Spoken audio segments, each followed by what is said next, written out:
Akala mo'y nagmamayabang siya habang tinitingnan ng kanyang larawan. Pero ang totoo, ginagamit niya ang kanyang X-ray vision para silipin ang kanyang superior na babae habang nagpapasuso. Nang makita ito ni Homelander, napakagatlabi siya sa sobrang pagnanasa. Kahit na superhero siya, umiinom siya ng gatas araw-araw na parang sanggol. Ngunit ngayon, nakatanggap siya ng balita na nawawala ang kanyang kasamahan, ang Invisible Man. Ayon sa tracker, nasa probinsya siya ngayon. Bilang nakatatanda, agad siyang pumunta roon. Pinagpapahirapan ngayon ng tatlong ordinaryong tao ang taong hindi nakikita. Pero ang lalaking ito, balat na carbon ng katawan, hindi tinatabla ng anumang armas. Hindi siya kayang patayin ng mga karaniwang armas. Habang naguguluhan na ang tatlo, biglang nakita ng lalaking may gupit na pantay ang pagong sa telebisyon. At biglang may naisip siya, kahit na mas matibay pa sa diamant ang panlabas na anyo ng taong hindi nakikita. Ang laman ng katawan niya ay mahina rin tulad ng isang ordinaryong tao, parang pagong.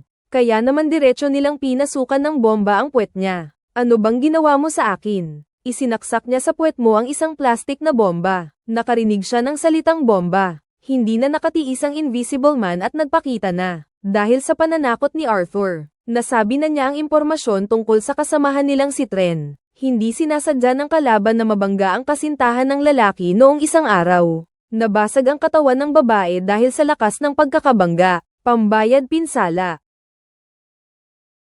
Dahil basa ang kalaban ay isang superhero, kaya pwede na siyang hindi managot. Kung hindi sila mapaparusahan ng batas, kami na ang magpaparusa sa kanila. Isiniwalat ng Invisible Man. Pagkatapos pumatay ng Tren, hinanap niya ang babaeng may pangil. Ang babae ay ang kanyang kinakasama sa lihim. Siguro kung makita niya ito, malalaman niya ang kahinaan nito. Gusto pa niyang magtanong ang tatlo, para makaligtas siya.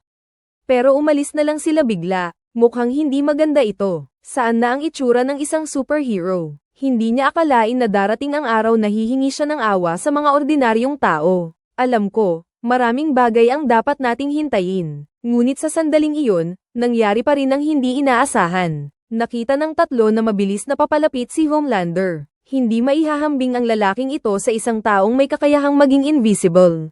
Kapag natuklasan niya tayo, tiyak na mamamatay tayo. Hindi lang siya may X-ray vision, may super hearing pa siya. Hindi natin dapat siya hayaang makalapit dito. Ang tanging paraan na lang ay ang makapagpaalis sa kanya. Napagpasyahan nilang iwan si Hua roon para bantayan ng Invisible Man. Ang dalawa naman ang magpapaalis kay Homelander. Tumawag sa telepono ang lalaking may gupit na pantay sa kanyang kasintahan. Pinag-utusan niya itong ihanda ang bomba sa bahay at umalis na agad.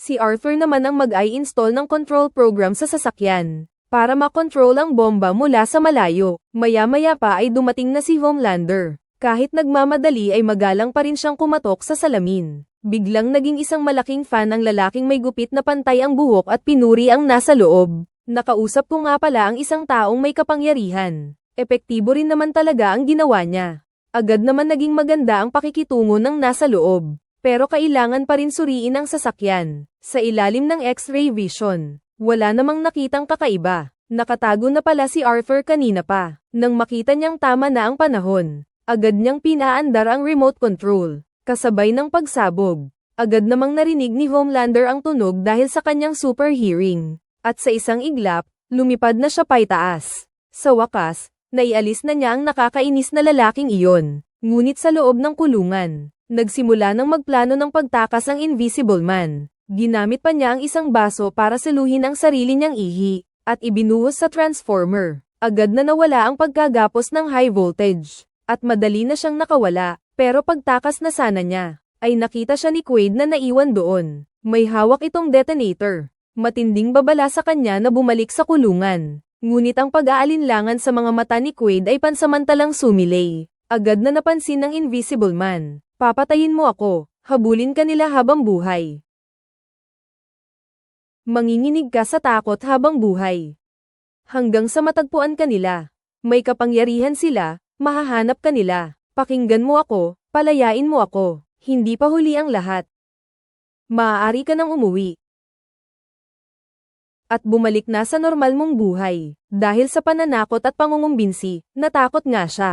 At hinayaan na lang siyang umalis nang walang pakialam. Ang matinding panggigipit sa isipan ay halos ikamatay ni Quaid. Nang makita niyang nawala na naman ang Invisible Man, naalala niya ang kanyang kasintahang namatay, at determinado nang pinindot ang detonator. Agad na naupos ang kalaban, wala nang natira kahit isang buto. Gumugulo ang damdamin ni Huggy Squid na puno ng dumi, ngunit hindi pa rin tapos ang panganib. Hindi masisira ang carbon-based na balat ng taong hindi nakikita. Maaaring anumang oras ay hanapin siya ni Homelander. Mabilis na iniligpit ng lahat ang mga nagkalat na labi. Isinilid sa isang espesyal na kaongyari sa sink. Ito ang magiging maliit na regalo para kay Homelander. Kakasimula pa lang ng pakikipaglaban niya sa mga may kapangyarihan gamit ang kanyang karaniwang kakayahan. Gamit ang kanyang kakayahang mag-imbestiga. Agad niyang natunton ang tirahan ni Magna. Siya ang lihim na kasintahan ni Locomotive. Kung mapakinggan lang siya, madali na niyang makukuha ang mga sikreto ng Water Group. Kinuha ni Arthur ang mabigat niyang kamera at nagsimulang mag-install ng palihim. Ngunit siya'y walang habag na kinutya ni Quid. Anong panahon na ba ito? At ginagawa pa rin ang lumang paraan na iyan. Kailangan lang niyang makapasok sa network ng tahanan ng babaeng may mga galamay, para makamit ang 360 degrees na walang patay na pagmamanman. Nagkatinginan ang lahat, at pumayag sa plano. Agad na nagpanggap na mga technician ng internet sina Quid at si Old Black. Si Old Black ay nakipag-usap at nakipagtalo sa babae bilang isang fan. Samantala, si Quid naman ay nagtanim ng monitoring program. Napakadalos ng proseso, ngunit habang naghahanda na silang umalis, bigla silang nakasalubong ng isang papalapit na tren. Biglang nanghina ang loob ni Quid, pero parang nakalimutan na siya ng kalaban. Halatang halata na hindi naman niya ito pinapansin, isang hamak na maliit na tao lang pala sa paningin nito.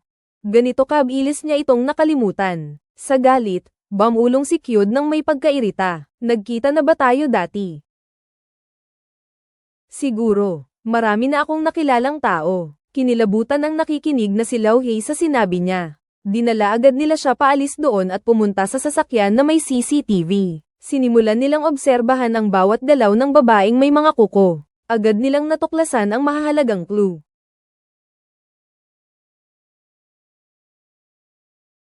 Dahil dito, humingi siya ng compound 5 kay Klo. Matinding tumutol si Klo, isang 2 talam na espada ito. Bagamat pansamantalang nakakapagpataas ng kakayahan, madaling mawalan ng kontrol. Ang pagkamatay ng babae noong isang araw ay patunay niyan. Ngunit determinado si Trainhead. Nangako siyang ipapakilala ang kanilang relasyon kung siya ay mananalo. Dahil sa pag-ibig, pumayag din si Klo. Nakakita ng pagkakataon si Arthur para mapabagsak ang superhero. Kailangan lang magnakaw ng compound 5 mula sa bag ng The Engine bukas. Sa laro na lang.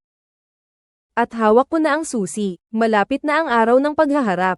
Kaya naman nagsimula na silang kumilos. Si Quaid, nagpanggap na reporter, nagmamatsyag kay Buzzcut. Si Buzzcut naman, nagtago sa ventilation shaft, naghihintay. Samantalang si Arthur, nakisalamuha sa mga manonood, binabantayan ang bawat galaw ng The Engine. Si Lao Hei ang baalang tumugon sa mga biglaang pangyayari. At sa mga oras ding iyon, ang leader ng 7 miyembrong grupo, si Zugoren, ay magarang pumasok. Agad na nagkagulo ang lahat. Pagkatapos, si Tren naman ang unang pumasok. Nang makita ni Arthur na tama na ang oras, agad siyang nagbigay ng utos. Agad na kumilos ang lalaking may mixing buhok.